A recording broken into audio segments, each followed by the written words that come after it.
Late last year, Mercedes launched the second generation GLA, which is no longer just a blown up A-class hatchback, but is more of a standalone and a crossover SUV, can we call it.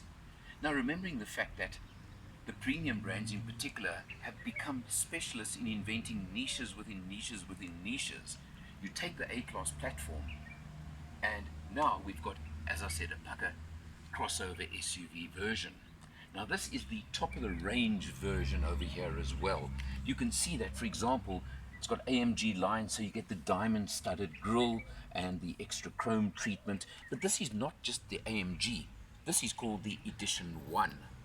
So you get even more extras on it, like the red trim, the lip spoiler at the bottom, the red rings around the mag wheels, 20-inch on this model, upgraded from 19-inch on the standard AMG version. You even get LED headlights on the Edition 1 version, which you don't get on the other versions. You can see here the little badge saying Edition over there, just in case you need reminding.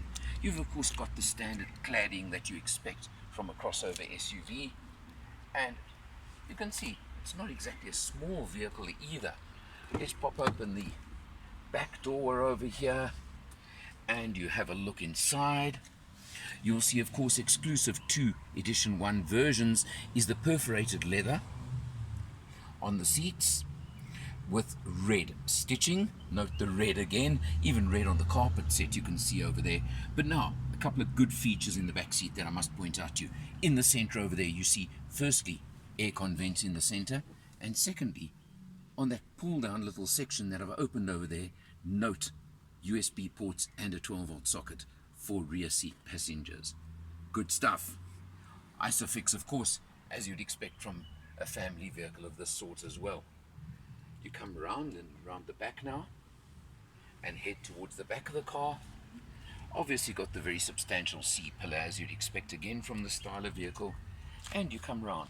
Quite interesting tail light effect over here, tapering into the tailgate. You've got your diffuser effect at the back over here with two nice big trapezoidal exhausts, and on this model you've got the self-opening on the tailgate.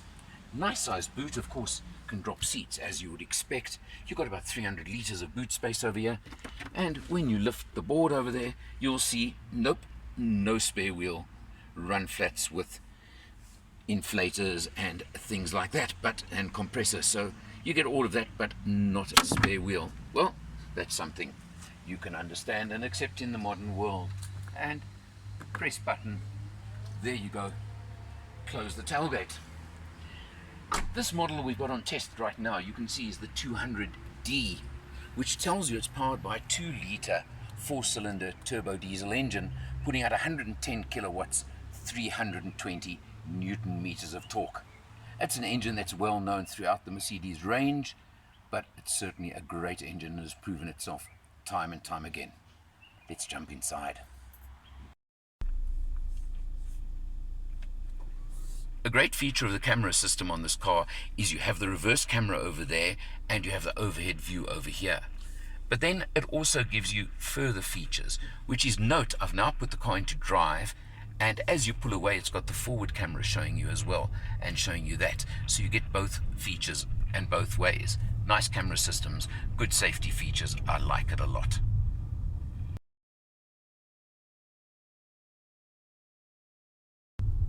A really interesting feature on this car that I found quite fascinating is that when you stop at a robot, look at this, you've got an extra front camera that gives you, in the most amazing definition, your front view of what's going on and the traffic around you, etc. It's the view in front of you.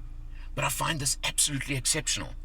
And I think it's a safety feature par excellence, where you can see people approaching the car or anything of that sort. And I just think it really, I haven't seen this on a car before, and I think it is quite something.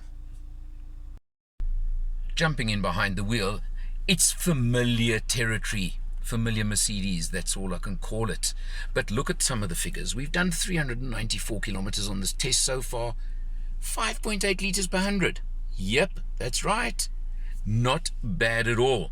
Got it down to 5.1 on a cruise when I was on the open road, and it showed 5.1 for a while. But this is overall done general driving, you can, as you would expect from us on our test. So I think that's a pretty good result overall.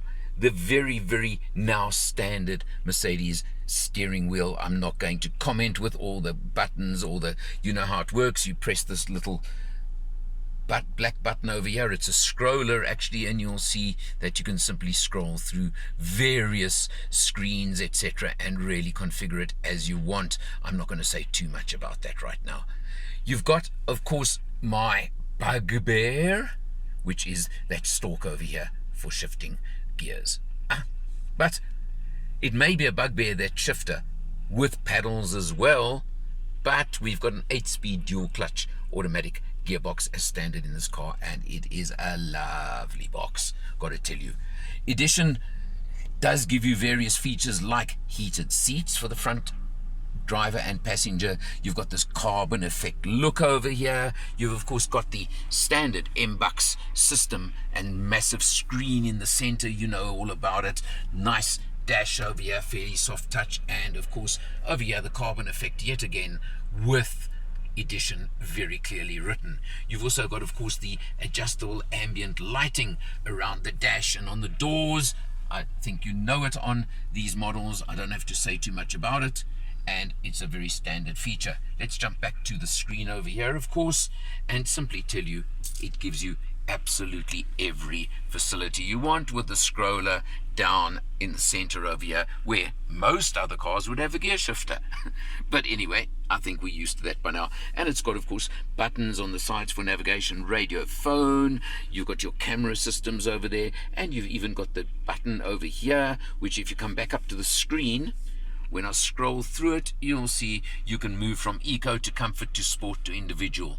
I've run it purely in comfort mode for this entire test. I just did not feel any need for any other, but you've got it and it's there. And when you do kick sport, I did for a few seconds once, you do get a bit of a kick up the rear end, quite nice and enjoyable.